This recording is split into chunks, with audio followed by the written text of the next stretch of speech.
Blog Talk Radio. Mi chiamo Afurakani, Afuraitkaitnit, Neye, AMANSEM, Medende Ujirafo, Si, Radnem Pata, Akan, Aquamuman, Amaratibu, Ojafo, Ujiraman, greetings to all Afurakani, Afuraitkaitnit people, meaning Africans, Black people. Today is AMANSEM, Affairs of Nations. Name is Ojiro Kwesi Rata Akan. Ojiro of the Akwamu Nation in North America, within Ojiraman, the purified nation, Afurakani, Afuraitkaitnit people in the Western Hemisphere. Let us say we thank you for tuning into the broadcast. Once again, we are going to open up the chat room. If you have questions or comments, you can interact in the chat room. Log in as a user in order to interact in the chat room.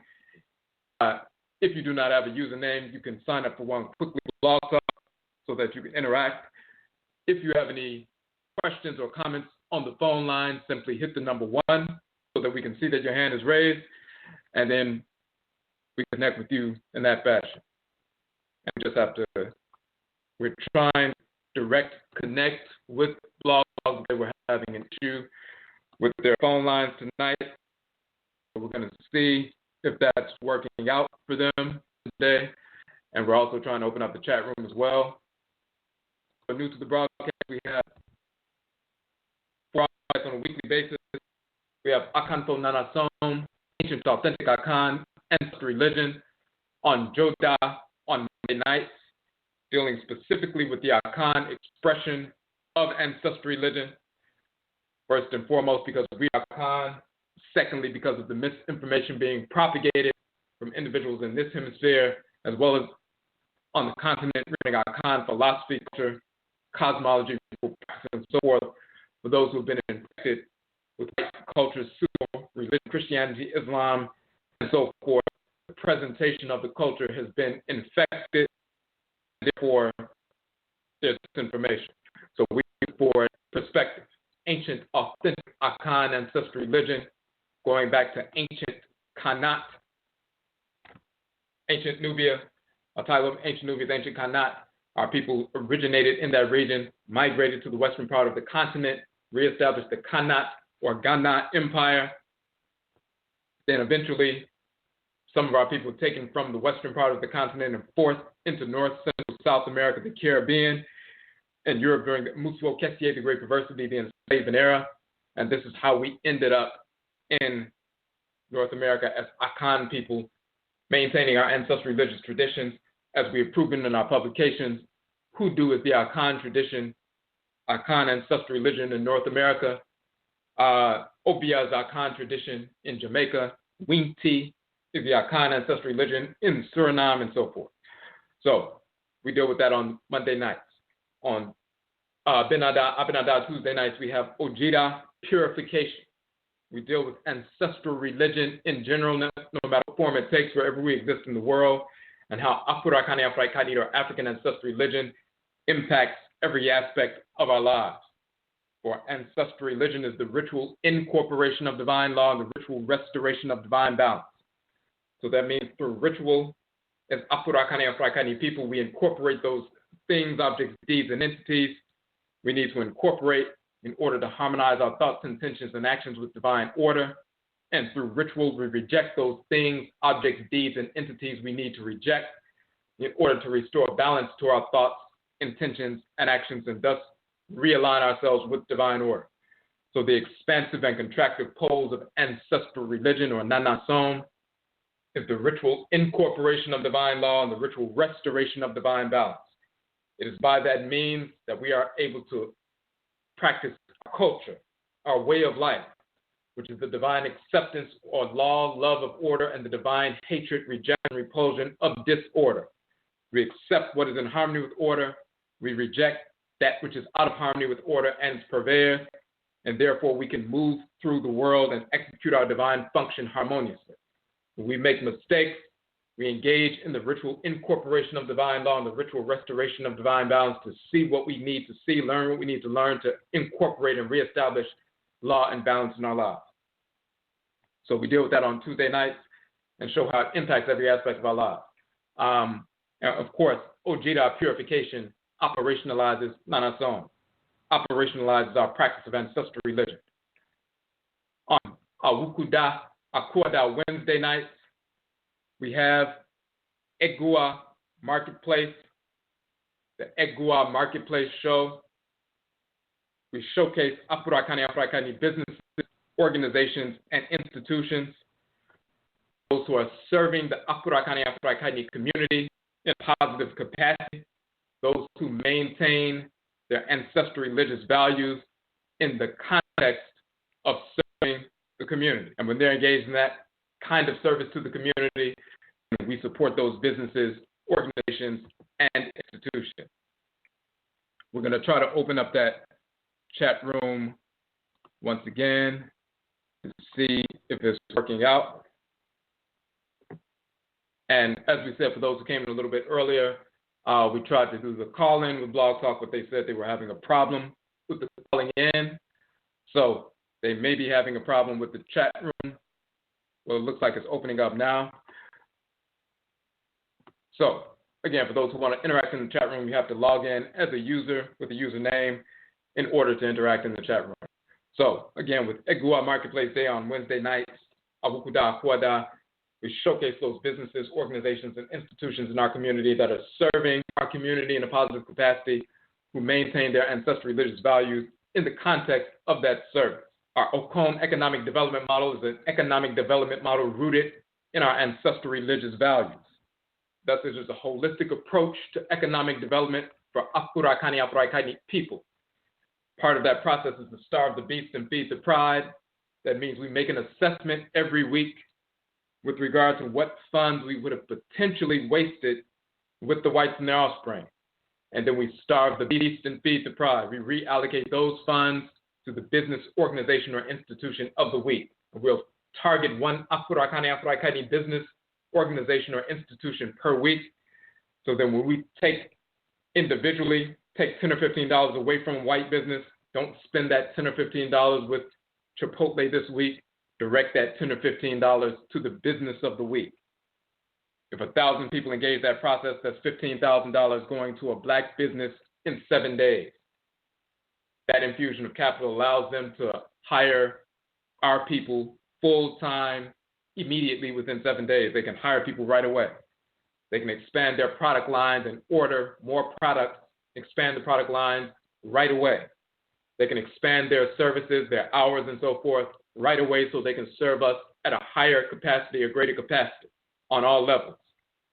That's a win-win situation for us. If we do not transfer that $15,000 to the black business, then we leave it in the hands of our enemies, the white business. And therefore, they empower themselves, and we are financing our own oppression just by giving away our money to our enemies who despise us. That is ignorance. So as we talked about earlier, in fact, earlier today, previous broadcast, we need to change that paradigm. So this is what we deal with on Egua Marketplace Day, and we have a number of broadcasts where we have people come onto the show and talk about their businesses, organizations, and institutions. We also have shows where we talk about the philosophical foundation for economic development rooted in our ancestral religious values. And then today is Yauda Thursday, also called Yada and Abada Thursday. AMANSEM, affairs of the nation, affairs of the Oman. So we deal with specific issues, topics, current events that are affecting the Oman, the nation, affecting Ojeda mind, the purified Ojeda Oman nation, mind in the land of the setting sun, the Western Hemisphere. This is our designation for Afuraitkaitnit people, African black people in the Western Hemisphere. In the language of ancient Kemet, Jida means purification. It also means to celebrate a ceremony of purification. Mind means nation or polity. It also means land of the setting sun, the West. We are the purified Ojeda Oman nation, mind in the land of the setting sun, the extreme west of Afuraikai. Ojeda mind, the purified nation. We have purified ourselves because we have returned and restored our ancestral religious practices and culture born of our blood circles, of our direct ancestresses and ancestors who were forced into this hemisphere, but those who maintained their ancestral religious traditions, waged war against the whites and their offspring, forced an end to enslavement, and established their independence. Those who maintain ancestral religious traditions, those who fell away from that have been fighting for inclusion into white society. And of course, that has not worked, and we shouldn't even have that desire. Our desire should only be for Amanne, which is nationism, the purification of nationalism. When we deal with nationism, we're talking about an Oman, a nation. The Afurakani, Afuraitkaitnit nation is a living, breathing entity in and of itself, and we are component parts of that nation, just like cells are a component part of an organ that has its own spirit, its own divinity that governs it, and we are children of that divinity. And we work interdependently with regard to one another. We have a specific function individually, but then as a collective who have coalesced in a certain region, just like cells coalesce in an organ governed by a specific spirit. We have coalesced in this region of Asase Afua, the fertile earth mother. We interface with her in this region. The manifestation of her Tumi, her divine power in this region of her body is different than it is in other regions of her body on other continents. So the manner in which we approach her and harmonize with her is unique to our interfacing with her in this region and eating the food from her body in this region, using the plant life and mineral life and food and medicine in this region and animal life, and then the blending of our ancestral blood circles in this region, bringing ancestresses and ancestors back through these blended blood circles that are infused with the energy of this region of the Earth Mother. Our descent from Afuraikai, blending of blood circles in a specific region of the Earth Mother, that gives us a collective identity that's unique from other Afurakani, Afuraitkaitnit people in different parts of the world. So we are Oman. We are Ojiraman, the purified nation, Afurakani, Afuraitkaitnit people in the Western Hemisphere. So when we talk about nationism from a pure perspective, it's the purification of nationalism. The nation is an Oman, a nation, an entity that is governed by Abosom divinities, and we who are part of that naturally coalesced collective are governed by these specific Abosom and their unique manifestations in the region that we have coalesced. So we have a unique approach to solving our problems. This is what we deal with regard to nationism. And of course, we address that in our book, Ojiraman Afashe. That is the book we released when we had our Ojiraman Afashe, our nationism conference in June, around June 21st, which is the summer solstice. We got our first annual Ojiraman Afashe, Ojiraman conference dealing with Amanne, nationism, the purification of nationalism. This is the conference for the purified nation, Afurakani, Afuraitkaitnit people in the Western Hemisphere. Our own conference to deal with our own issues. We released that book, and it goes into detail about nationism, the purification of nationalism, and so forth. We had that conference on around June 21st. Actually, the date was June 24th on a Fida, on a Friday, during the time of the summer solstice. And then right now we are in the midst of the Nain period, the winter solstice. This is an important time ritually. It's an important time for the earth. This is the time of the germination and rooting. So during the autumn equinox, that is the evening point of the year, 12 hours of sunlight, 12 hours of darkness, the end of the warm cycle. It is the harvest time, but it's also the seeding time. The end of one cycle, the beginning of another cycle. This is why we have our New Year celebration around the autumnate equinox around September 22nd, 23rd, and the 6 days leading up to that. We have a 7-day New Year celebration, September 16th through the 22nd, or September 17th through the 23rd, depending on what day is the day of the equinox. That is our New Year's Day. So our New Year's Day began September 22nd. That was our first day of 2017 already. So that's the evening point. That's the end of the harvest cycle, beginning of the seeding cycle. 3 months later, we're in the shortest day of the year, darkest time of the year. It's also the time of the germination and rooting when the roots go down deep into the darkness. 3 months later, those roots will have grown up through the darkness and sprouted and broke through the surface. And it's springtime, the Fefeobere, the beautiful time, and the sprouts emerge. And then by the time you get to the summer solstice, it's the full flowering of the plant. And then when you get to the autumn equinox, then the fruits fall from the tree and they're collected and so forth. But then you also begin the seeding. So we are in the rooting, the germination and rooting phase. The roots are going deep down into the darkness of the soil to grab the nutrients and the water and so forth, so that the spring and the sprouting can occur in the next cycle. This is the time of what is called that resurrection, the Djed pillar in ancient Kemet. So when you see the promotional image for the show, we show an image of the Ankh, which is dealing with life, of course, and then the Djed pillar, which is dealing with stability.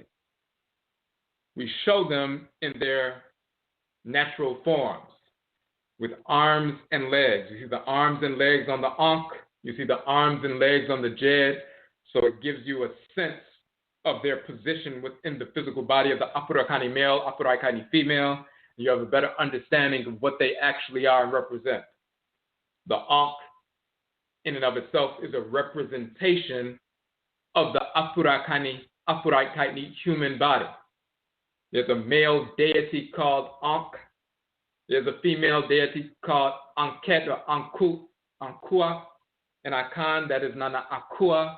And when you see the Akuaba dolls in Akan, the so-called fertility dolls, the ovular heads and the arms sticking straight out in the straight bodies, of course, that is the Ankh that we've never stopped using. They are used, they're called quote-unquote fertility dolls. They're used to stimulate fertility within the female, but they're also used for funerary purposes to stimulate the power of the deceased, the person who made their transition. Just as in ancient Kemet, the Ankh is placed at the nose of the deceased to enliven the spirit of the deceased, but also enlivening the spirit of the person, empowering the spirit of the person while they're alive. In the same context, we utilize the Ankh women, the Akuaba, women tie the Akuaba to their bodies so they can stimulate fertility. They're given to young baby girls so they can align with that divine force and so forth. But then during funerary practices, those same figures, and they are male and female Akua or Nkwa figures, they're used as incesto or quote-unquote idols, sculptures for the deceased individual, so they can be given offerings and the deceased individual can take up residence at that shrine set aside for them so they can ground themselves in their new condition, having separated from the physical body, and now they are spirit in the spirit realm. There's an adjustment period. They have to make an adjustment just like we have to make an adjustment because they're no longer here. They have to make an adjustment because they're no longer living in the physical world. They have to adjust to living and becoming seated in the ancestral realm. Initially, during the funerary services and leading up to that, we established these funerary akua, or akua, these funerary akuaba figurines, male and female, to help ground and communicate with spirit, to help smooth the way for them to that new condition so they can adjust. So they're used for funerary practices to enliven it, empower, and strengthen the discarnate ancestral spirit who's just become discarnate or left the carnate world, but also for fertility, or the young mother, or mother-to-be, and so forth. Just as in ancient Kemet, the Ankh is used for that. So the Ankh itself is the Afurakani human body. In Akan culture, the human being is called Unipa or Uni. Same word for I is Eni, and word for person is Uni, as well as Unipa, also pronounced Oninpa. This is why you have Orin, meaning person, in ancient Kemet. And the person comes from, or the people come from the eye, or the tears that fell from the eye of Ra. The Orim or Orim, the tears from the eye of Ra, gives birth to the Orim, the people. And they're also called Ori as well. So we use the same term for human beings, Afurakani human beings in Akan as we do in ancient Kemet. We're called Unipa, But the physical body of the person is on one hand called Honam, and Honk means self, and Enam means flesh. Just like Ehun means spirit of the self in ancient Kemet, and Enam in ancient Kemet means flesh. So the Honam means the self flesh or the flesh body. But another title for the flesh body, the physical body that spirit takes up residence in, is Onipa Dria. Onipa means person, Udria means tree. So the person's body is akin to a tree. The trunk of the tree is the body, of course, and the branches are the arms, and the foliage of the tree is the afro of the Afurakani, Afuraitkaitnit person. And that Ankh figure is representative of that. So this is what we're dealing with. That's why when you want to show those images, very often you see the regular image of just the talisman itself with the two straight bars in the regular top loop. But when you see the actual figure with the arms and legs, and then you also see the female divinity Anku to Ankua and the male divinity Ankh, then you understand, then you see the fertility, quote unquote, dolls, as well as the funerary dolls, the Akua or Unkwa, plural. In our common culture, you know exactly what the Ankh really represents. The same is true for the Djed pillar. Djed or dead pillar, called Tet in Akan language, also called Tet or Chet in ancient Kemet and Kana. It is also can be representative of a tree. It's dealing with a couple of different supports. It's dealing with stability. Yes, the spine is the stability of the body. But when you see the Djed pillar, you see those 4 bars. That's the cervical vertebrae in the neck. But then you also have another Djed pillar, which is the sacrum, the bones of the at the root of the pelvis that are fused together. You have a Djed pillar in that sacrum area that supports the lower world, meaning your physical body, your trunk, the whole thoracic cavity. You have a Djed pillar supporting that's seated within the pelvis. The pelvis is a throne, and seated within that throne is the pillar, which is the support of the lower part of the body, the earthly, quote-unquote, part of the body. Then the heavenly part of the body, the upper region, is the head, and the gateway to the heavenly region is the neck, and within the neck is the cervical vertebrae. So you have a Djed pillar in the top, you have a Djed pillar in the bottom, and it's dealing with stability and support within the lower realm and the upper realm, within the earthly realm and the heavenly realm. We're going to look at our ANKH DJED book volume 2, and we had to augment this, so we're going to be releasing that in a few days. We already have ANKH DJED volume 1 out. Volume 2 will be out in a few days, the augmented version. So, part of that text, we say one of the sacred symbols of Al-Sar is the Djed pillar. The Djed pillar is represented by the cervical or neck vertebrae in the upper world, supporting the head, and the sacrum, supporting the body. We show those images there. Above we have the sacrum, followed by the medut, the hieroglyph for the sacrum. Then we also have an image of the Osi Adain Nyame Adinkra symbol, which represents that same Djed pillar. The same Djed pillar you see in the Medutu of ancient Kemet. You find that same Djed pillar in the Adinkra symbols in the Akan tradition, specifically that Osiadain Nyame symbol, and we show that there. But then we show the resurrection of the Djed pillar. The tomb of Seti, Abju, and Abios. We show a couple of scenes from that pillar, the resurrection of the Djed pillar during this time of the year, during the month in Coptic called Kohayak, leading up to and including the winter solstice, the name period. It is the resurrection of the Djed pillar. As the days get shorter and shorter, from the 12 hours of sunlight, 12 hours of darkness at the autumn equinox, the evening point, then day by day, a minute more, less sunlight till you get to December 20th, 21st, and it is the winter solstice. It's the shortest day of the year, 9 hours of sunlight, 15 hours of darkness. For a few days, the sun appears to be only rising to that very short arc, staying at the same position. But then after a few days, then the sunlight begins to increase a minute or more per day. Around December 25th, that's when that sunlight begins to increase, saying God's son is born every December 25th, the increase of the sun's light, the birth of the sun. This is, of course, where they get the fictional cartoon character Jesus being born on December 5th. Of course, in our ancestral jurisdiction, we prove that Jesus, Yeshua, never existed at all of any race or in any form whatsoever.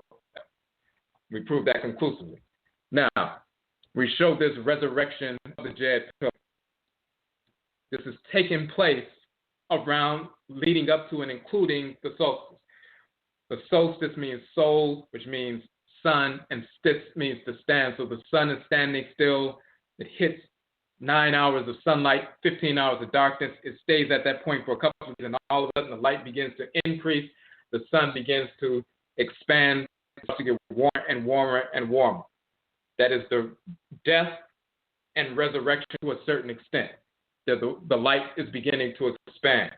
So you see this image of Seti, and then Offset assisting him. He has the Djed pillar.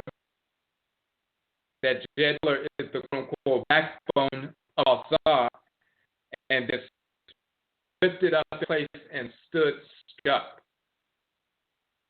The Djed pillar channels our life force energy born of Ra and Ra'at, from the base of the spine to the top of the head, from the sacrum to the tutor. Now, when you see the Djed pillar and you see the way in which the Djed pillar is dressed, it's called dressed. It's the backbone totem of Alsar. Resurrection of Alsar, when it's raised, is put into place. It is dressed. You'll see that they actually have red and white cloth wrapped around the pillar, in the same fashion that they will have red and white cloth wrapped around an individual, because the spirit of Alsar takes up residence in that shrine, just like when we have shrines in our homes and we invoke the Abosom, the spirits come down and take up a residence in the shrine so that we can communicate directly with them on a spiritual and physical level. We are spirit beings operating through a physical body. The Abosom, the divinities, are spirits. But when you give them a physical vessel to take up a residence in temporarily, now that physical vessel radiates their energy to your physical body, so that stimulates your physical body, and then their spirit stimulates your spirit. So there's a full spiritual and physical communication. So that totem, when it is raised up, when that Djed pillar is raised up, Alsar is invoked, his spirit takes up residence within the Djed pillar, and it radiates that power of stability. Now, when you see the Djed pillar being raised up from laying down to being raised up straight in position, during this time of the year, the sacred time of Kohayat, this festival that lasts for 17 days, Kaherka, but is raised up and dressed. This is the origin of the raising up and putting into place the Christmas tree at this time. There's a solar disk on top of the Djed pillar.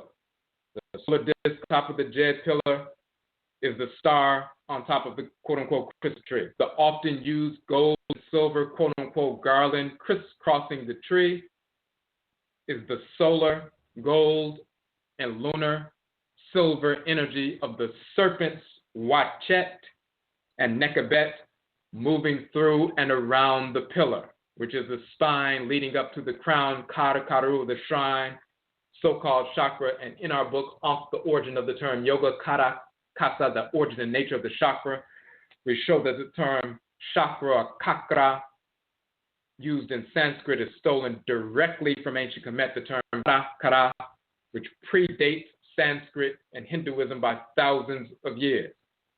And we also show that the term Ankh is the origin of the term Yonk or Yonek in yoke, later in English yoke and yoga and so forth, but it comes from the term Ankh, and we prove that conclusively.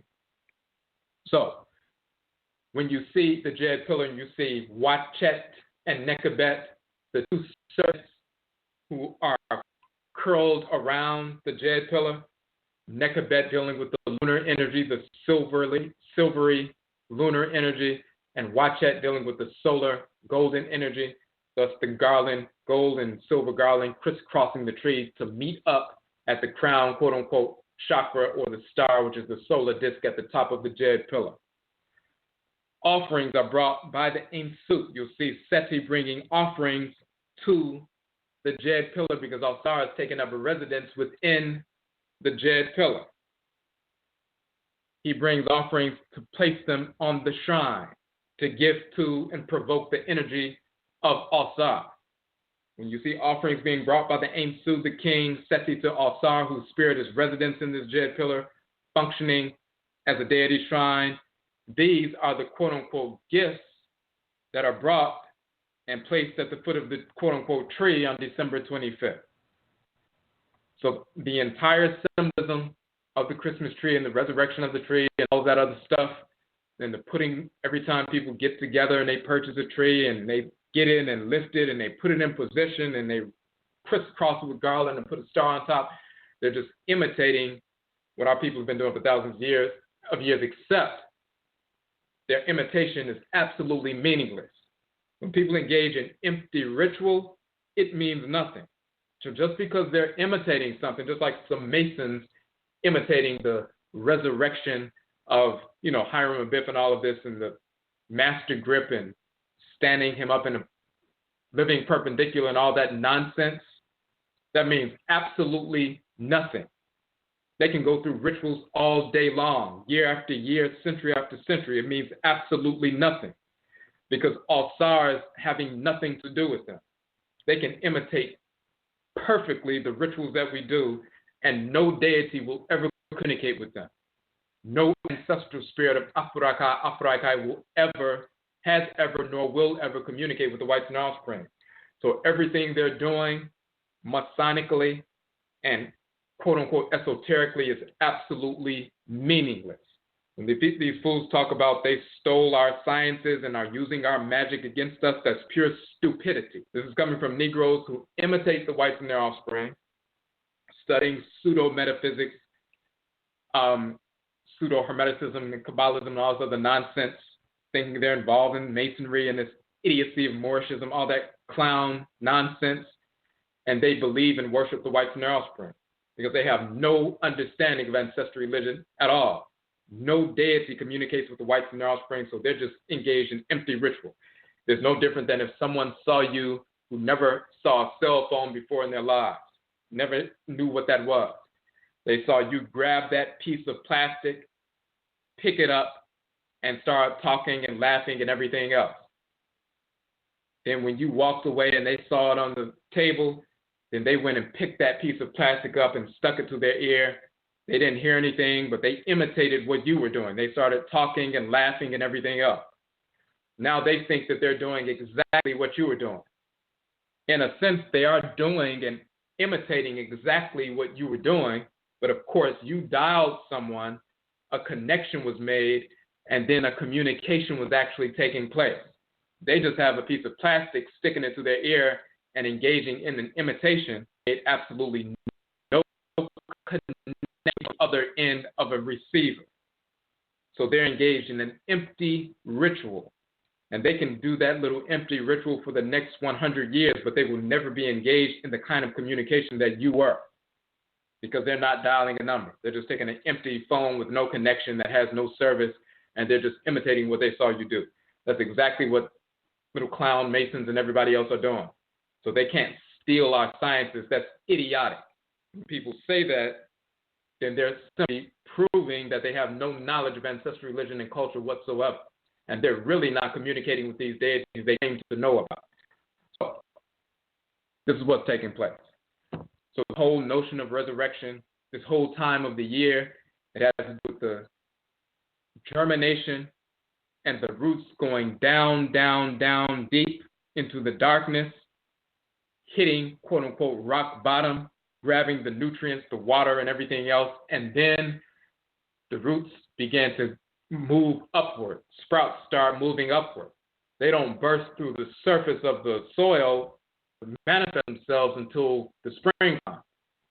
So people don't know what's going on until the springtime, until they show themselves. But once they show themselves during springtime and break through the surface of the soil, that's evidence of what has been taking place since the germination period. Germination takes place, the roots come out, go deep down within the soil, hit the bottom point, the nain point. Nain means inactivity, stillness. This is why the winter solstice is called Nain in ancient Kemet. Nain and Noon and Nan coming from no. This is why the English term no, as well as none or not or nan, means nothing, stop, still, and so forth. It comes from Nain and Noon in ancient Kemet. And it shows the image of a person. On one hand, it shows roots of plants, but then it also shows the image of a person in a still position. So at the Nain point, where the solstice or the sun is standing still, around this time, December 21st and so forth. But then after that, the sunlight begins to increase. That's when the roots begin to move upward, bit by bit through the dark soil. They're climbing up. And eventually they break through the surface, and then they continue to grow up all the way to the height of the full flowering of the plant at June 21st, the summer solstice, the hottest time of the year, the longest day of the year, 15 hours of sunlight, 9 hours of darkness, the hottest, fiery, most energetic time of the year. So you go from the winter solstice, which is the deepest, darkest bottom point, and then you go all the way to the top, the height, which is the summer solstice, when the sun is moving at its highest arc in the sky. This is why around December 25th, you have the festival of the coming forth of Watchet. That's around December 25th.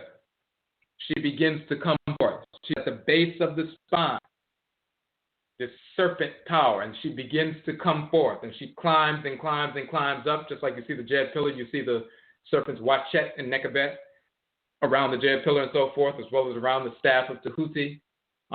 Circling around the staff of Tahuti, this is where they get the serpent swallowing the staff of Moshe or Moses and all this other nonsense, and him raising up brazen serpents and all that idiocy. But you see her beginning her climb from the bottom point, deep down within the soil, the darkness, and rising all the way up to the highest point of June 21st. And you have the other festival of the coming forth of Watchet at her height when she hits the crown and so forth. That serpent power which goes all the way to the top of the head. And then that energy is filtered down through the front of the body and bathing all the organs and glands and so forth from June 21st all the way back down through the autumn equinox and then back down to the winter solstice. So that it's a continuous circuit. So this is the time of the coming forth of Watchet. She's about to make her ascent. It's beginning now. The release of the birth of Heru, but also the coming forth of Watchet. And the little baby Heru, who's just born, he's being protected by Watchet and Nekabet. Watchet is protecting him from outside enemies and so forth, just like she protects Lower Kemet, and Nekabet protects from the internal strife, internal enemies, those within the nation who would seek to take him out. So Set can continue to rule in a tyrannical fashion. Just as Nekabet governs the home front, the home and the hearth, southern Kemet, internal affairs, Watchet governs Lower Kemet and defending from external enemies. Her force is that centrifugal force that obliterates and destroys the enemy, that electric aspect of the electromagnetic force. And then Nekabet is that centripetal force, that magnetic force that consumes the enemy, like phagocytes in the body. The way they kill a cell is they consume them, they eat them and swallow them. They cannibalize them and kill the negative cells. But you have other cells that will obliterate cells and so forth, cancerous cells or viral agents and so forth. So you have that centrifugal force, that centripetal force, that obliterating force, that consuming force. Protection in both ways, external affairs, internal affairs. And we deal with that, dealing with the Abosom Yah and Abba, who are Watchet and Nekabet in Akan. They're Oya and Oba in Yoruba. They're Avejida and Ayaba in Vodun. So we deal with that in our Akradim Bosom series. So this is what's taking place at this time of the year. This is why when you look in the Pert Imheru, the Runu Pert Imheru, the so-called Book of the Dead, misnomer, Book of Coming Forth by Day, in chapter 17, when they talk about Ra and Asar meet as two human-headed birds. Well, one is has the head of a bird. Well, both of them have the head of the bird, body of the bird, head of the human, but head of the divinity. Asar and Ra meet, and then they unite. They unite in the region called Djed, so-called Busiris or so-called Mendes. Now, that's a region of northern Kemet, but in the body, it's talking about a specific region. Djed is the city of the Djed pillar, but it's two Djed pillars. So when you look in the text, you see two Djed pillars. Why do you see two Djed pillars and then Ra and Asar unite? They begin to work together in the same body. Asar is being resurrected. His power is being resurrected. His power of regeneration is being resurrected, bringing life once again, dealing with those cycles of life in creation. Ra is empowering that cyclical regeneration, the resurrection of Asar, like the resurrection of plant life and so forth, us rising in during the daytime, expending our energy, going back to sleep to refuel, and then resurrecting once again. Asar is shown as with green skin because he's resurrecting and rejuvenating plant life and rejuvenating us and animal life and mineral life and everything else. So why do you see two Djed pillars? Why is it not the city of the Djed, but the city of the Djed?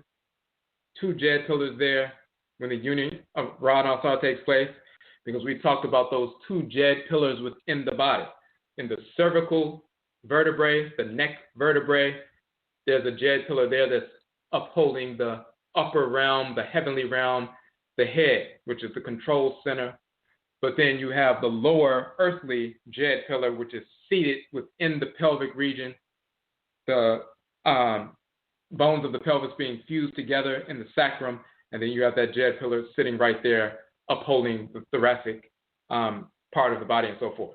So those two Djed pillars, you have Ra and Asar coming together in Djed, or those two regions, to empower, to enliven, and to bring stability to the body, bring stability to the spirit, because the Djed pillar is a shrine for those electric and magnetic forces. And when that shrine is clear and clean, purified, and this is why you have the Djed pillar, and it's wrapped in clothing and giving offerings and so forth, and the spirit takes up residence in the Djed pillar, purifies it. When your Djed pillar, when your spiritual Djed, not just your physical spine, but the spiritual channel of energy that your spine is encased in, when it's clear and the blockages are free, because you engage in ritual purification, then the energy is surging through your body cyclically. That circuit is clear, and you're resonating at a higher frequency. You're very receptive. You're very in tune. You can determine and have insight about what's taking place, what may be happening, what's unfolding in the near and further future. When you feel something is going wrong and you change lanes to go in a different direction with regard to activities or endeavors in life, because you're receptive and the Abosom are showing you, if you go in this direction, you're going to be making a bad decision. It's going to cause problems for you, your family, those who are connected to you. When you're receptive, you can hear that, you can feel that, you can experience that, and you can move in another direction so that you can continue unfolding your life and developing in a harmonious way without running into unnecessary obstacles. You have purified yourself, purified your channels.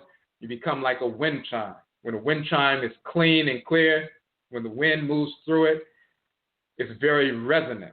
And the sound, the vibrations are very pure, clear, powerful, and so forth.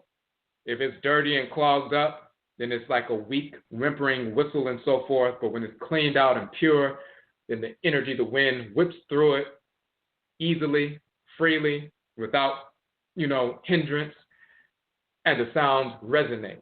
When the divine living energy of Ra and Ra'et circulate through you and you have purified yourself, there are no blockages or kinks in that energy system.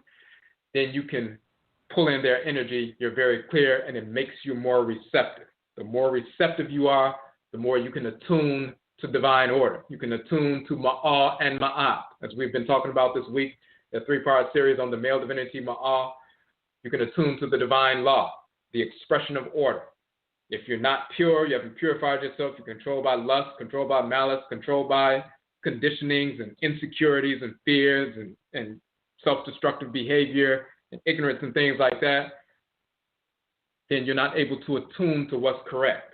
You can't hear it, you can't see it, you can't feel it, and even if you can perceive it, you're so conditioned with other behaviors that you don't move in the direction to operate based on truth, and you create more and more self-destructive behaviors, and then the repercussions of those behaviors affect your life in a negative way, and it's just a mushroom effect.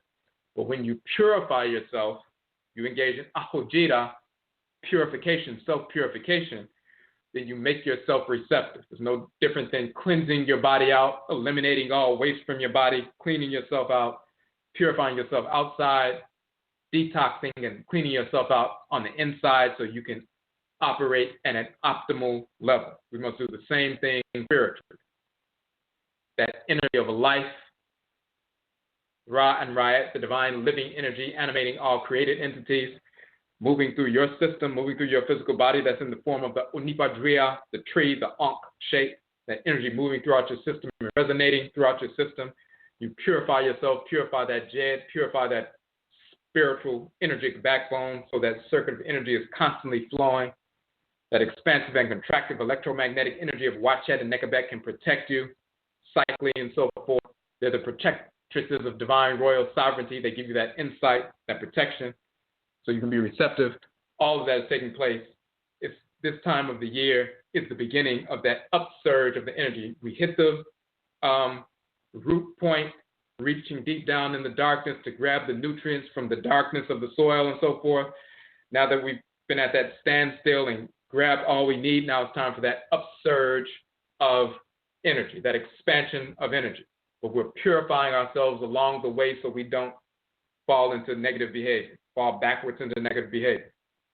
The same thing that we do individually, Ahodwira, purification, resurrection of the Djed and so forth, purification of ourselves, detoxing, and all of that. We must do the same thing communally. We take advantage of these different times of the year. The shift in energy is a shift in energy. It's a reality. We have to adjust when we go outside. It's colder now than it is when it's in the summertime. We make an adjustment and we take advantage of what's taking place. When it's hot outside, we take advantage of the infusion of solar light and energy and warmth. And we take that into our system. When it is cold outside, then we have to adjust so we can take in enough. We don't release too much heat, so we have to cover ourselves up and cover up our heads and everything else. We don't release too much heat. But the heat, little bit of heat that is coming from the sun, we need to take advantage of that and take that into our system. So we make adjustments based on what's happening during the year. Same thing at the balancing points of the spring equinox and the autumn equinox. Those are balancing points of the year. The energy of the earth is equilibrated, and we need to take advantage of that equilibrating energy. And we engage in ritual practice during those times. During the spring equinox, the balancing point, and of course, we have our Echisan Ancestral Religious Reversion Conference. During that time, we had the first annual one last year in March 20th. We're going to have that second annual one on March 19th this year as well, or 18th. We're going to confirm that date. That's Saturday or Sunday. Memenida or Awusida. And then we take advantage of that balancing point in September, where we have our 7-day New Year's celebration. And in March, we have a 13-day Apo observance from March 12th to the 24th or March 13th through the 25th, depending on the year. So we take advantage of the balancing points of the year, as well as the high point, the hot point, and the cool point, the introverted point. Grab all the nutrients we need so we can be fortified, so once that upsurge in energy begins, we can take advantage of that. We do that individually, but we must do that communally. As a collective, as Ojira mind, the purified nation, Afurakani people in the Western Hemisphere. We have the Ankh, which is life, the divine living energy is harnessed in us, the energy of Ra and Ra'at harnessed within our Ahodwira, our tree structure of our body. that living on the life principle. We hold that within our bodies so we can utilize Ron Riot's energy. We capture it, we process it, and we utilize it to our best benefit. And we stabilize ourselves through that energy channel, that Djed pillar within us. We do that collectively. How do we do that collectively? We purify ourselves on an individual level and utilize that energy to benefit ourselves as individuals, but as a community, how do we take in some energy, utilize it, process it, and then use it for the benefit of the community? How do we hold that energy in and take advantage of it so it's a better community? By establishing institutions. The 7 principal values of nation building, AMANSEM, as given to us by the Nananom Nsamanfo, our spiritually cultivated ancestresses and ancestors. Number 1, we must establish methods of food production and preservation, agricultural endeavors and so forth, methods of food production and preservation. Principal value of AMANSEM, nation building, restoration. The second principal value is establishing methods of curing disease, studying medicine, plant life, mineral life, animal life, and so forth, so we can cure all manner of disease. So you must be able to feed yourself in order to have a nation. You must be able to cure disease so everybody does die from some common or a major epidemic. We must be able to sustain ourselves day to day, consuming food and preserve and so forth. But also when people become ill, we need to be able to sustain ourselves through being able to cure disease, studying medicine and so forth from a traditional perspective. The third principal value is establishing a military structure. Feed ourselves, we can cure ourselves. If you're a nation, white suffering as parasites are going to seek to destroy it, so you must have a military structure in place. Assume, like some of our did in Wall Street, that if we left them alone and start an economy, they would leave us alone. They said, what we're building, and like parasites, they sought to destroy, and they did destroy that because we didn't have a military structure to kill them. We weren't focused on that because we've been brainwashed from Christianity and everything else. Many of the people, some people, of course, did establish independent cities and were not destroyed by the white offspring because they were armed and they killed crackers. And they have cities who exist up until now. It's been in existence for over 100 years. But some of our people, like Black Wall Street, were destroyed because we didn't establish a military structure, because we weren't focused like that. But we must establish a military structure just like you have an immune and lymphatic system that's foundational, that must be established from the beginning. The fourth principal value is establishing training institutions, institutionalizing our values, educational institutions, training institutions for agriculture, training institutions for curing disease, training institutions for engineering and everything we need, training institutions, educational institutions, cultural institutions to institutionalize the values within every single member of society, from children to adults. When you institutionalize the values through culture, then people learn the value of why we established a nation. They respect it, they love the nation, they recognize its value because they understand their culture, their way of life. And when they value it, they will seek to defend it, and they will seek to perpetuate it. They will respect the protocols that went into place to establish that nation. They will preserve those protocols, and they will defend the nation. Religious institutions, the ritual incorporation of divine law, the ritual restoration of divine balance. So establishing institutions. That fourth principal value of nation building. Fifth principal value of nation building, establishing some system of government and jurisprudence so that we can govern ourselves, so we don't fall into the kind of disputes that could be minor, that could escalate greatly and destroy the nation from within, and then an outside enemy can be infighting and can come and destroy the nation from outside. They're too busy infighting. The sixth principal value is the building of homes, of course, shelter on acquired land. We need to acquire land, of course, engage in engineering, building homes and other edifices that we need. And the seventh principal value, of course, is the manufacturing of clothing, the processing of textiles and so forth.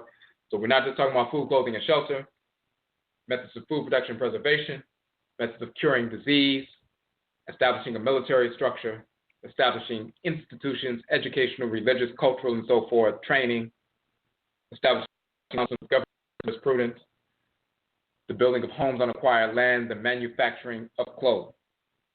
These are the institutions that must be established.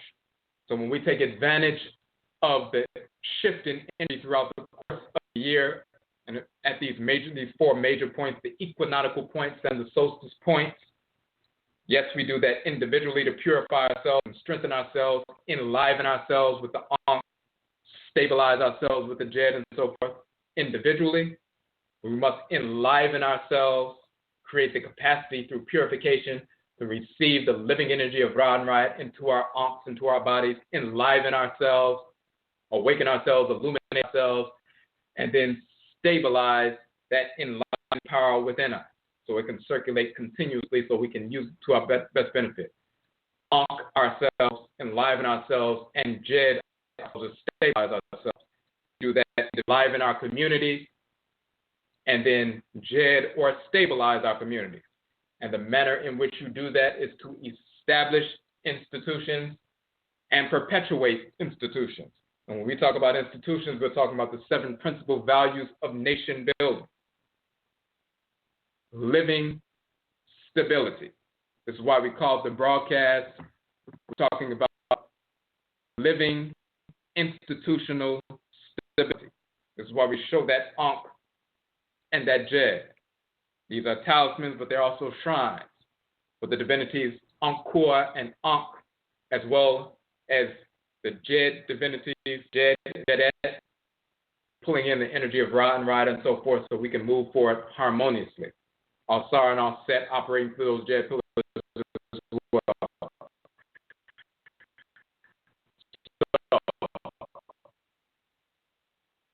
So, that 2 days last week, we took advantage of a shift in energy moving towards this cycle of the quote-unquote rain or solstice. We had our Kayet soul food event. We already talked about, we had the New Year celebration, 7-day celebration, September 15th through 22nd. That's the beginning of our harvest cycle, but also the seeding cycle. When we invoke Abosom and the spiritually cultivated ancestresses and ancestors at the New Year, we take advantage of equilibrating energy. We purify ourselves. We become balanced. Now we can move into the seeding cycle and this germination cycle and rooting cycle pure. And we can take advantage of what we're collecting during this germination and rooting period. So we did that around September as a community, and that empowers people, enlivens people. A few weeks later, we had our Hoodoo Mind, Hoodoo Nation Festival. People came out, shopped with the vendors, heard presentations on Hoodoo, the Akan ancestral religion in North America, the community becoming bonded. And then we get to the germination rooting phase, which is now. So we had our soul food event, Ka and Kayet are the male and female terms for soul, divine consciousness, the deity in the head region of the Afurakani male, Afuraitkaitnit female. But Ka and Kayet also means food offerings. So we had food, we did a presentation on Kemet and the proper contextualization of Kemet within ancestral religious practice. Once again, we're taking advantage of that energy, this shift in the time period. Now we hit the Nain period, and that was last week, last Saturday, and the festivals of Asar, including the resurrection of the Djed, lasting for about 17 days, and including the winter solstice, Nain period, the month of quote-unquote Kohayak and so forth. So during this period, we have the Kayet festival a few days ago, and then now we move into the Nain period. Now, in a few days, there's going to be the upsurge of the energy. The sunlight is going to be increasing. The festival of the coming forth of Wajet, that energy is surging up. And it's going to move up, and within 13 weeks, we're going to hit the spring equinox around March 20th and so forth.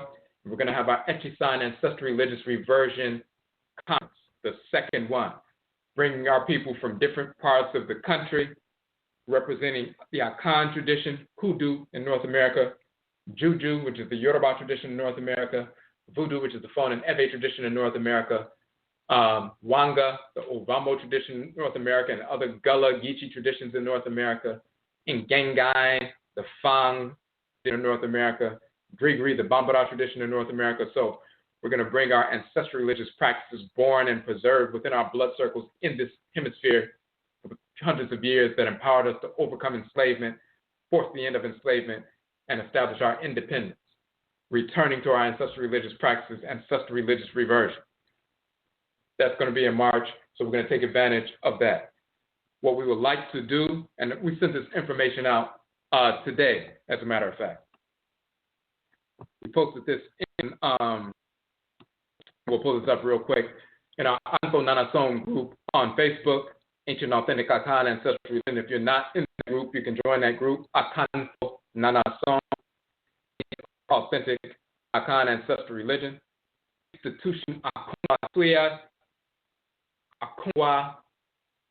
The term Gwa means seat or throne. When you see the quote Ashanti stools or Akan stools, the whites in Alice Springs called them stools because they didn't want to say we had thrones. So they started calling our thrones stools and our chairs or seats stools, like footstools, so they wouldn't be in comparison to the cracker. But they're chairs or seats. Akongwa is an extended, title of an agwa. So Akongwa is a seat, a throne. Suya means to learn, to study. AKONGUASUA means to learn from the ancestral seat. The Akongwa or Gwa, the seat, is used to elevate the heads of state, but also the heads of matriclans, and so forth. So that's a secret seat. It is blackened when someone who utilizes that position is black and used as an ancestral shrine to communicate with that elder or elderess, that nana. So Akongwa is that ancestral seat. Osuya means to learn, to study. Osuya is the name of our institution. It's learning from the ancestral seat. So our institution, all of our books that we have published, 24 books and more coming out, are born of our institution. We have 250 broadcasts now where we examine our books, examine our publications, our 80-plus articles, as well as new information that we have not yet published but will be publishing, including the information on the 3-part series we did on the male deity Ma'al that we did this week. And you can look at those, listen to the broadcasts, new information that has never been released or published before by anyone because they didn't know who the god Ma'al was until we put information out. That'll be published in the book, and some of the other broadcasts we've done, we have not yet published the information, but sometimes we release the information first through the broadcast because we want to get the information out before we have a chance to finally sit down and write it, because we have other books that we're putting out first. We don't want to just hold on to the information and wait months before we release it. We go ahead and release the information via a broadcast, summarize it, and then later on, when we get a chance, when we get around to that body of information, we can publish that. So we already have the 24 books out. We have many more books coming out. 24 is just the beginning. That's not even a fraction of the number of books that will be released. We just have to take time to get all the information out. But the 24 books that are out now are just a summary of what's coming forward. So all the books we publish, all the broadcasts, the articles, when we do presentations in different cities, all of them are free. When we do workshops and trainings in different cities, they're all free, open to article only. We also give away a free copy of one of our books to everyone who comes to our events. We've given away over 1,100 books to the Afurakani community for free, our softcover books. And the ebook versions of all of our 24 books are free downloads permanently from the website. So if you have no money, you can download every one of our books. If you like to purchase the softcover books, they range from $8 to $11, and then we have discounts. And of course, that sale during this winter solstice, we promoted that. We still have that sale button for the entire 24-book set for $100. That includes the $9 shipping fee. So it's $91 plus $9 shipping, $100 for the entire 24-book set. That sale is still going on because this is the 19th anniversary of our publishing of our book, Ubin Shang, which we published on December 21st, 12,998, which is in their calendar is 1997. So yesterday was the 19th anniversary of the release of the Uben Shane. We released it on the name, the winter solstice. And since that time, we've liberated hundreds of thousands of Afuraitkaitnit people here in this country and around the world, from Christianity, Islam, Judaism, Hinduism, white culture in general, the perversity of white culture and pseudo-religion in general. They've returned to their ancestral religious practices, purified their bodies. We have our AKONGUASUA, overcoming substance abuse addictions through ancestral religion, AKOMADAIN, domestic abuse neutralization and overcoming that negative cycle and the negative spirits that draw people back into those cycles so they can break free from that and overcome that suffering. We have that AKUMATRA, overcoming transcarnational and intergenerational and transcarnational suffering through ritual practice so people can overcome these issues and begin to live productive lives in harmony with order. We have our Obedima Afurakani Manhood workshop based on our book, Obedima Afurakani Manhood. We give away a free copy of the book to all the young males as well as older males who come to the event. It's a manual for Afurakani Manhood based on the Abosom that governs 7 days of the week. So every day of the week, there's a principal value of manhood that is adhered to, governed by the energy of the day of the week. So every single day of the week is unique. It carries a principal value of manhood that's energized by the energy of the Abosom that governs the day. So we have something to focus on every day of the week. We have a manual in nature, but also a written book manual for every day of the week for the Afurakani man. We have workshops on that. We also have our Nokwadifo distributor option, those who would like to begin to work immediately. If you need to generate income as an entrepreneur, self-employed, independent, you can sell our books, purchase them wholesale and sell them retail. It doesn't matter what your previous work history is, you can begin that process immediately. Our institutions must be able to address the needs of our people. Our needs are spiritual, realignment, physical with regards to healing, disease and so forth, and addictions, but also economic. We have an option where people say, you're teaching a lot of information, but what can you do to assist with regard to my economic condition? I'm not able to be hired, or they're just not hiring black people in these different areas. We have an option that you can begin instantly, immediately to address that issue. And those 24 books, they only range from $8 to $11. So when you sell them, people will say it's only $8. The information is very interesting, even on the front cover. When you see a book that says Jesus never existed, Muhammad never existed, and so forth, and it's only $10, people want to purchase it just to see what's in it. And of course, they will be informed and empowered. So we have that. We have the various things that we're dealing with. When we open our center, AKONGUASUA, we're fundraising for that.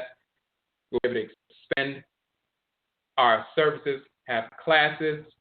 That includes our Sankofa Juma training human services professionals to include culture in their therapeutic interventions with their clients so they can serve the whole person, not just, dealing with little techniques of psychology, but dealing with the physical person, the spiritual person from the center of culture, physical soundness, spiritual soundness from the center of culture. We have an Afura whole life intervention to, implement that. So, and people are already using that now. And some of that was touched on in our book, Ojira Mana Fashe, which we showed here. So all of these trainings and all of these publications and everything we're doing and the conferences, all are born of our institution. We are in the midst right now of engaging that process of raising funds and intensifying our fundraising effort, because for the past 14 months, we have not only done presentations in different cities, but when we've done for the past 14 months presentations here in Washington, D.C., every month for the past 14 months, except for November. But other than that, for the past 14 months, we've had events in D.C., free events, and we've given away free books at every event. We've had to rent out a venue to have these different events. As we mentioned in our posting today, and we'll read a little bit of a portion of that because we touched on that before. We know about Dr. Frances Cress Welsing, Nana Akosua Bodria, as we call her in our Khan tradition, as well as Dr. Ben. They had their funerary services in churches. So after decades of teaching people about who they are, trying to empower Afuraitkaitnit people with regard to identity, trucery and various things for decades, then their most strident followers, you have people who almost in a cult-like fashion supported these scholars.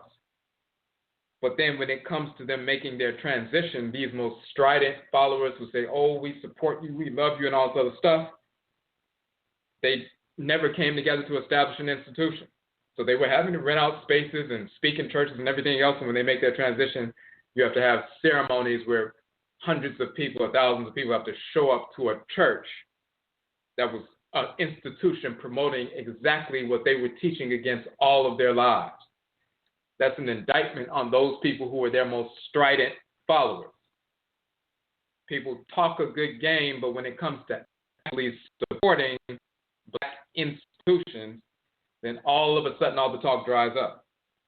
Where does that come from?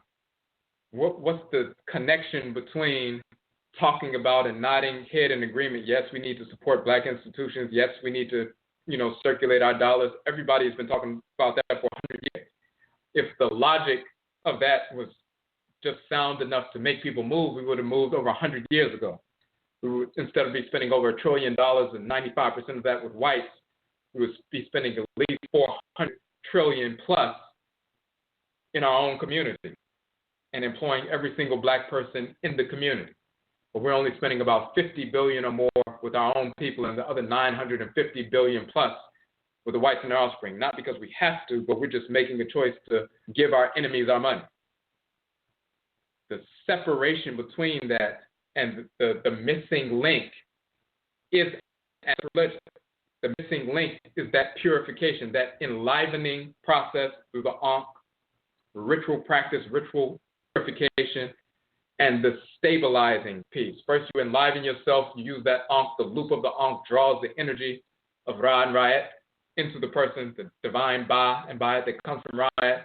You enliven yourself and pull that energy in, purify yourself, but then you stabilize that energy and let it circulate within you, and you use it to your best benefit through that Djed pillar, through that energetic pillar within you. We do that individually, or we do that as a community. If you're not engaged in ancestral religious practice, you're just memorizing information. It's like a parrot can listen to the words of a human and repeat the words of the human sounds. That doesn't mean that the parrot can write books and everything else. They're just repeating the sounds that they heard and faithfully repeating those sounds, and they sound exactly alike. A gorilla can do sign language. That doesn't mean that a gorilla can write books and program computers and everything else. They can do the same signs that the human being does, but they're not operating on the same level with regard to communication that we are operating on with regard to writing and studying and publishing and creating and innovating.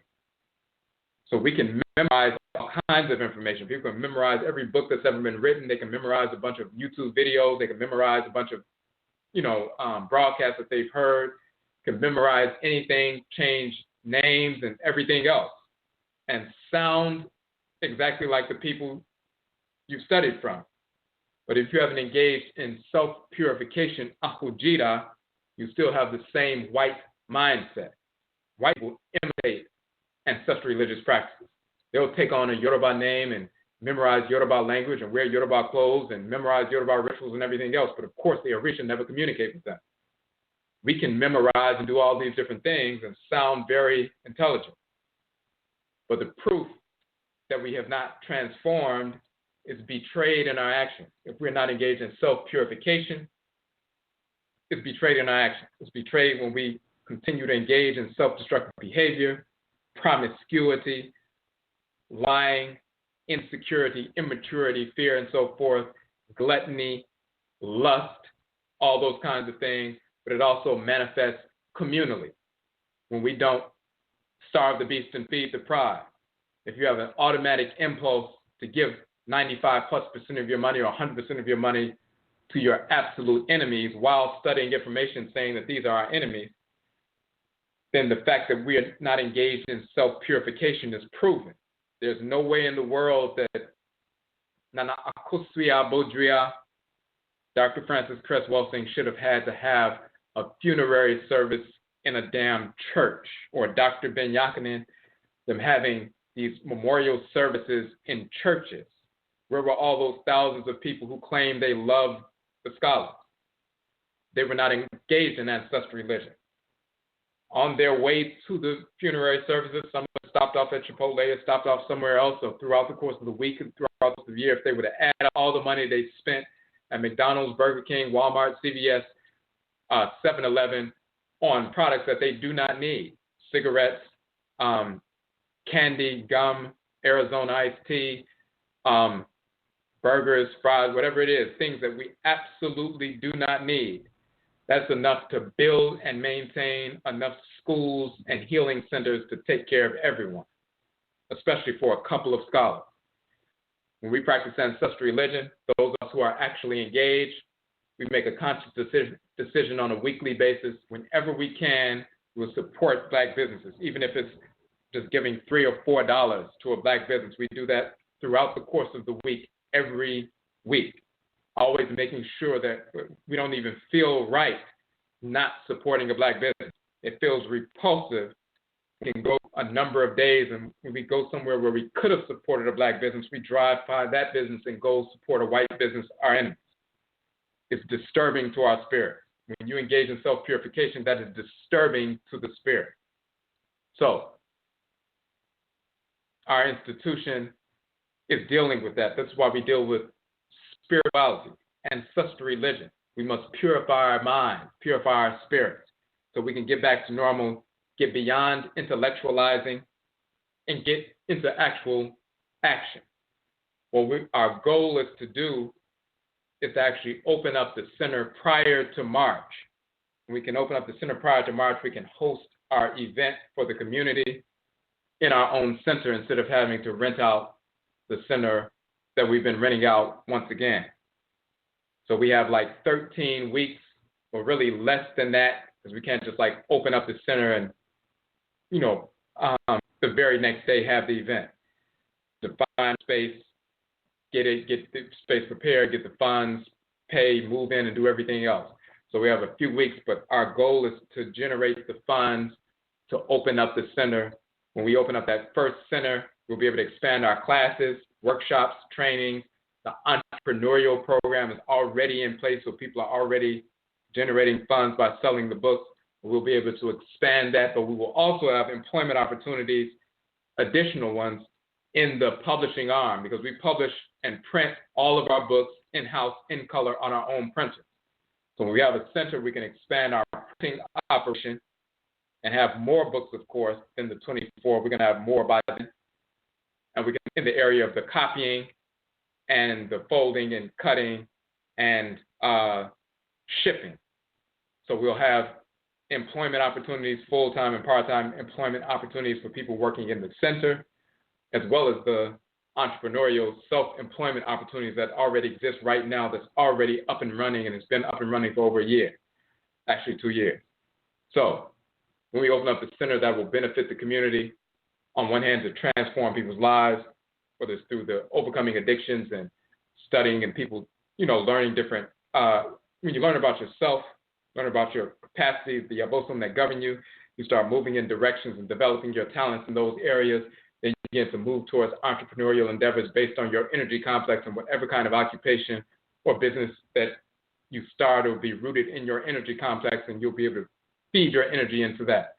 So it leads to entrepreneurial endeavors. When people come to the classes, they leave these classes and study in their respective area, expand their energy, refine their talents, and then they move forward. Some people written books, some people having classes and so forth, whether it's holistic health and these different things. Once they got turned on, purified themselves, found out who they are, become grounded, what sprouts from that is more economic activity, entrepreneurial endeavors, all born of returning to ancestral religion.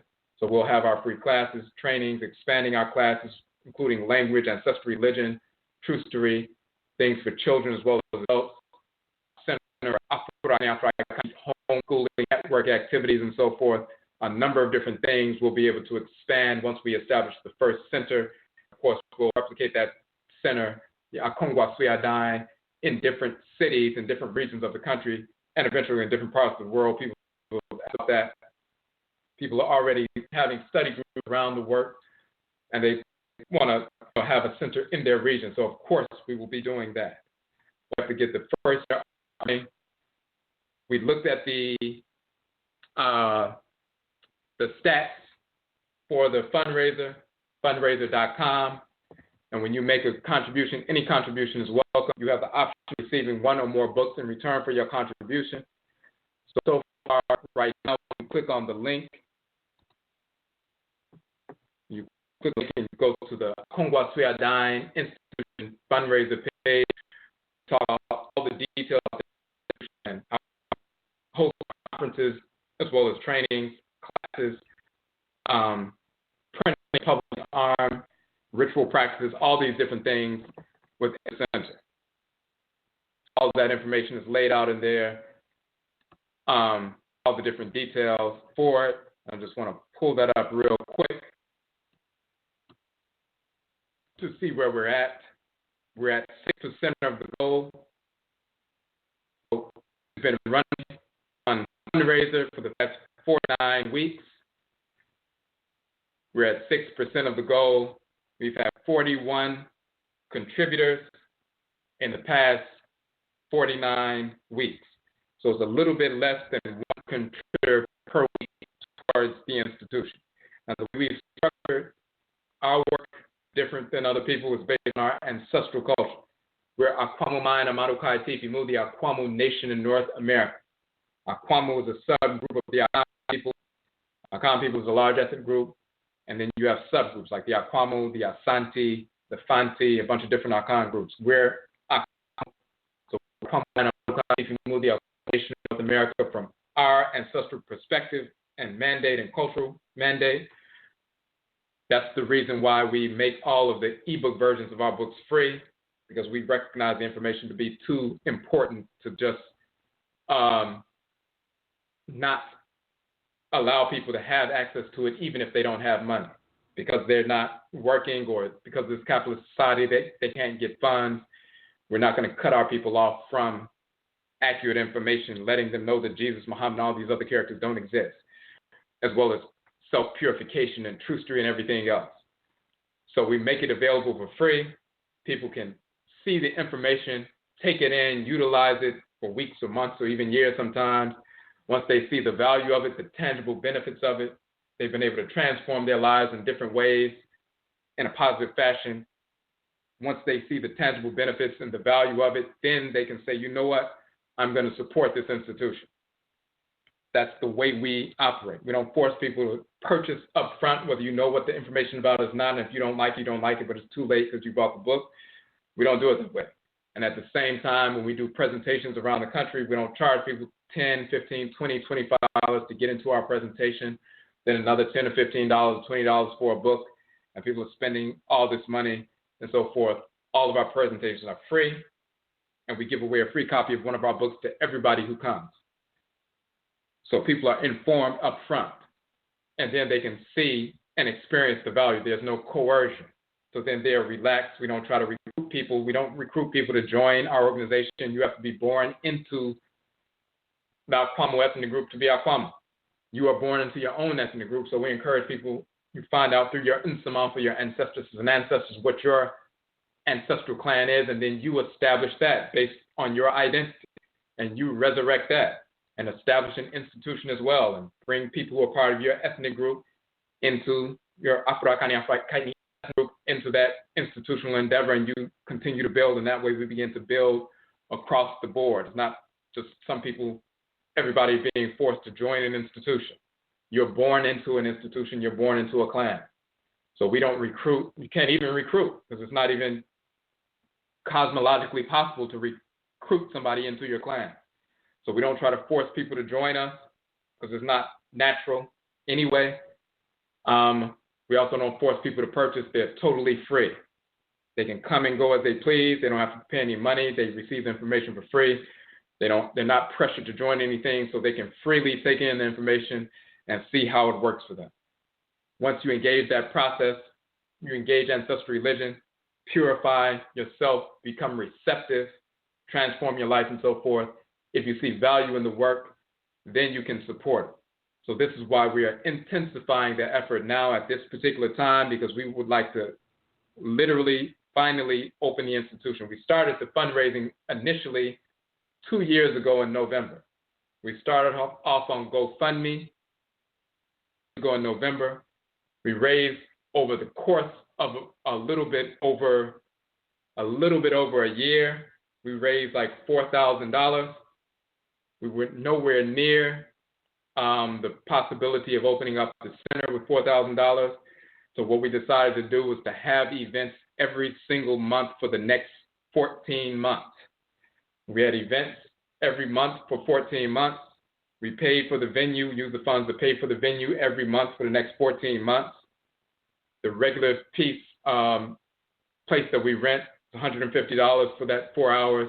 When we have the conferences, it's $350. And we had those, so far we had 4 conferences. Hoodoo Mind, the first Hoodoo Mind, we had Echi Sign, we had Ojira Mind, and then we had the second Hoodoo Mind Festival this past October. So we had 4 conferences, but then in the big room is $350, but then the regular room is $150. So for the past 13 to 14 months, actually 13 months total, we've had events and we pay for those, but we've also given away free books, hundreds of free books. So for example, the most recent 400 plus books we've given away.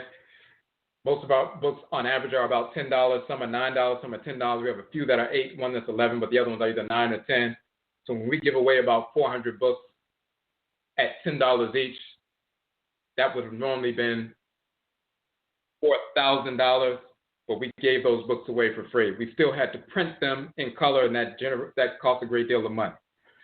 Before we go forward, we have about 90 seconds left in the broadcast. If you want to continue to listen online, you need to call in within the next minute, 657-383-0635, 657-383-0635, so you can get on the phone line.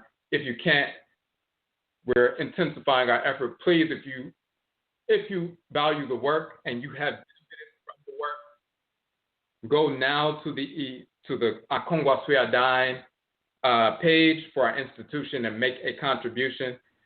We have a lot of people who like and share, but as you can see, 41 people in 49 weeks. Most people are just liking and sharing, but by the time they like and share, we have thousands of likes and shares, but only 41 people actually contributed in 49 weeks.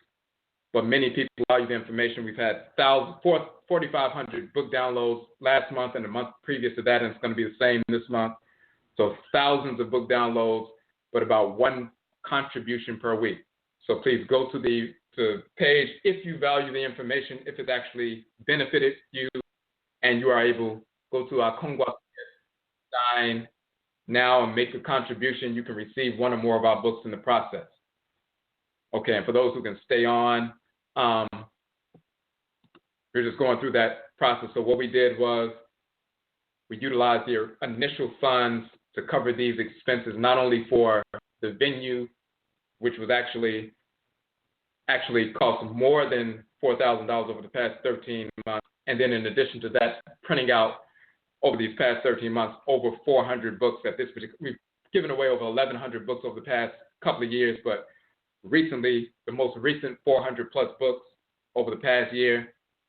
Sometimes we would run out of books when we gave them away at events, but that 400, in addition to paying for the event, that was more than the $4,000 that we raised.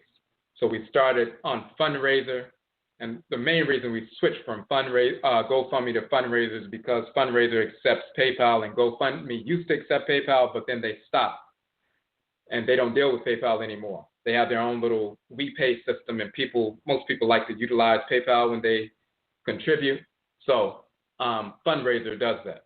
So we started back with fundraiser, and we raised $1,500, about 6% of the goal. We're averaging less than 1 contributor per week, but we even have, just in our Akanfo Nanasom group on Facebook, we have over 1,000 members. When we talk about the people who have downloaded the books, the previous month, 4,500 downloads, the month before that, 4,400 downloads, we are already on pace in December to go beyond 4,500 downloads of our books. So those are thousands and thousands of people. Have to have 1,000 people to contribute to our effort. If we had 100 people contribute to our effort, that would be enough to actually raise the funds and open the center in 1 week. We can literally, just the people who are tuned into the broadcast right now, even if we didn't have the 1,000 people on the Akanfo Nana Stone group or the 5,000 friends that we have on Facebook, just the people who are tuned into the broadcast now, those who are on the phone line, those who are just listening on the computer, that's enough people right there to actually generate the funds to open up the center in 7 days, to have the funds to go put the deposit down and open up the center. So this is why we're intensifying the effort, because it started off 2 years ago. We've been paying another venue, but we really would prefer to have our own venue so we can start to expand our services and have the employment opportunities. So if you value the work, this is the intensifying of the fundraising drive. Please go to AKONGUASUA now before you forget, before liking and sharing, and make a contribution to our effort. You can come out to the event in March. You can come out to the event in June. Of course, we go to different cities as well, and we will be intensifying our travel schedule. Over this past year, we did some events outside in different cities, but we didn't do as much as we did the previous year because we were focused on one hand, the broadcast, but on the other hand, the first year of our conferences. The Hoodoo Mind Conference in October, we had Echisan in March, we had Ojira Mind Purified Nation Conference in June, and then we had the second annual Hoodoo Mind in this past October. So we were focused on establishing those first conferences, which are now yearly. It will be yearly when we started this new cycle. So we will not only be having events in DC, not just on a monthly basis, but when we open up the center, we'll be able to have classes on a weekly basis.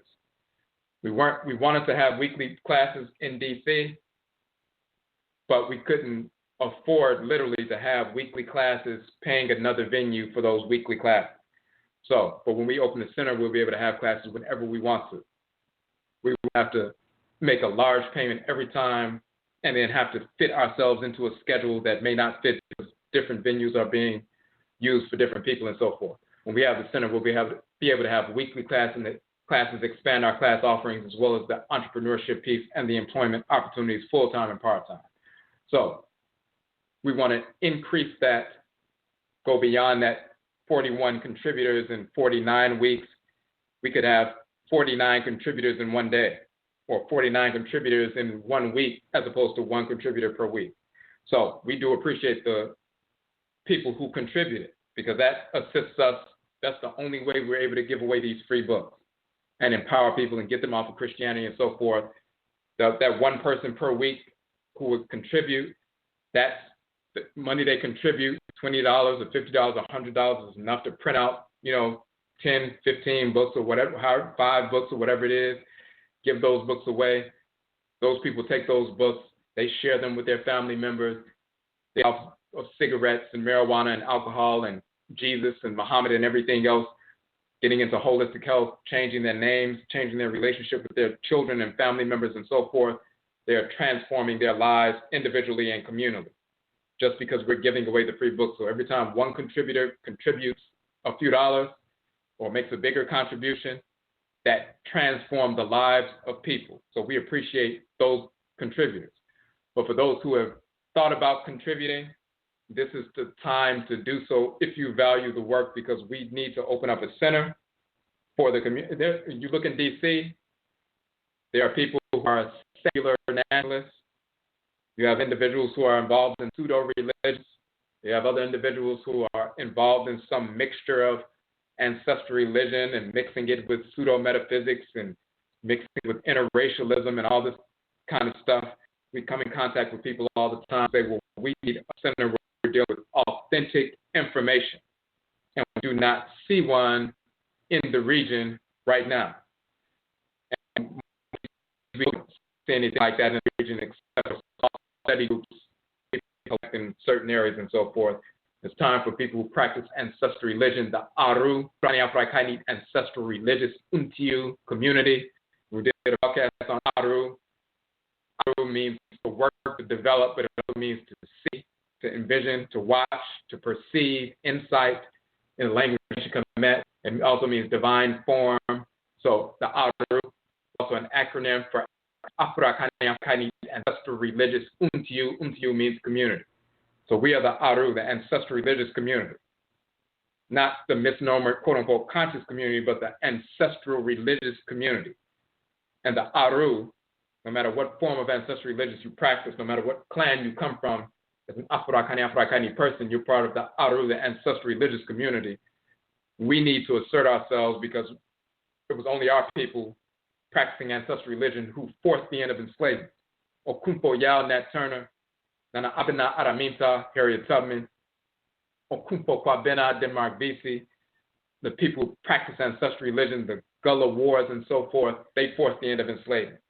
They allowed us to be in the position where we can move around a little bit more free than we did in the past. It was because of their sacrifice. We're descendants of that Aru. We're the ones who need to bring Amanne nationism, the purification of nationalism rooted in ancestral religious values. We need to establish institutions wherever we exist. So this will be an institution here. We'll have branches in other cities, and then other people who are part of Aru, they'll develop their own centers as well, rooted in the Yoruba tradition, Juju, rooted in Vodun, rooted in Gullah tradition. There will be numerous centers, thousands of them. Just like there are thousands of churches, there shouldn't be one ancestral religious center. There should be thousands. There shouldn't just be one or two or three or 10 people writing books or doing broadcasts. There should be thousands. There's not just one book written about Christianity. There are millions of books written about Christianity. There isn't just one Christian church. There are hundreds of thousands of churches, millions even. There shouldn't just be a handful of people writing books and doing blog talk shows about ancestral religion. There needs to be thousands. There's not just one show on Christianity on Blog Talk, or one show about Islam on Blog Talk, or one website online about Christianity or Islam. There are millions. They're saturating the place with misinformation. We should have thousands and eventually millions of websites dealing with all aspects of ancestral religious practice, males and females developing their own sites, blog talk shows, Ustream shows, centers, schools, healing centers, hospitals, everything we need. There should be thousands of them. We want to jumpstart that process, and we can start that process now. So this is what we're dealing with Ankh Djed, living institutional stability. I don't see anything in the chat room. If you have any questions or comments in the chat room, you can type those in. We'll put the link in the chat room right quick for the fundraiser. It's on fundraiser.com. Fundraiser is FUNDRAZR.com. AKONGUASUA _9. That's the link. And okay, so we're getting close to, we're going to go into overtime, and the show will cut off because, in fact, we're already into overtime. We went into overtime at 11:30. So within a few minutes, the show is going to cut off. So we just want to show the cosmological foundation for that living institutional stability. We did a broadcast on ANKH a living institution. What is the nature of a living institution? So we did that broadcast, a living institution addressing all of the needs of our people. But then we need to have living institutional stability. We have an institution that's already operating. We want a physical space for the institution, the first physical space, but then it needs to be stability within that institution, that living institution. It needs to be supported. It needs to be supported through starving the beast and feeding the pride. We're either going to support white businesses and give them funds and just hand their funds over to them to support their institutions, which we do 95+% of our money, or we're going to redirect our funds to black businesses that actually support black people. Our institution is one of those, and then, of course, we had a number of people on the show, and we'll have more in the future dealing with theirs as well. But we want to open this center as soon as possible. We want to intensify our efforts. We want to get beyond the one contributor per week, because we'll never get to the point of opening the center if we still stay on that level. So this is the least enjoyable part of the work that we do, the marketing aspect. We would rather just write, publish, teach, and share the information. But because of the kind of world we live in, we all have to share the information about what we're doing and let people know about the institutions and teach about economics and marketing and things like that. We have to go through that process because the vast majority of our people are not in tune with anything dealing with culture, just period, at all. They're watching Empire and things like that. We have to turn our people on to real information. But then the people who are in to a certain extent, we still have that mindset of memorizing information, seeing it as entertainment, and saying it's deep and stuff like that. But once we finish reading and looking and watching videos, once that's turned off, then we go right back and continue to fund the whites and their offspring. So we still have to talk about the philosophical foundation of economic development rooted in our ancestral religious values. And the key, the missing link, is Ahodwira, self-purification through ritual. So we have a natural inclination that is unearthed to support Black businesses with our money, as opposed to just nodding agreement, but actually having a natural inclination and a repulsion for reaching in our pocket to use a card or money to hand to the whites and offspring. That should feel repulsive. We should have a natural magnetism towards reaching in our pocket to grab a credit card or debit card to support a Black business. We like to go into a Black business or go online and pull out our credit card and support a Black business. That's a natural good feeling. When we have to do that with a white business, it's repulsive. We get to that point when we engage in Ahodwira, self-purification. That is the missing link. That's the key Ankh and Djed, living institutional stability. So, Yerase, for those who have been contributing, on average, the different people, the 41 contributors over the past 49 weeks, Yerase, we thank you for your contributions, because you have literally been the reason why we've been able to give away these free books and have these free presentations. So, and for those who are going to contribute now, tonight, and so forth, Yerase, we thank you for your support as well. This is the time for us to establish and increase that stability, that living institutional stability. So, Yerase, we thank you for tuning in to tonight's broadcast, and Yebeshiabio, we will meet again. That's up.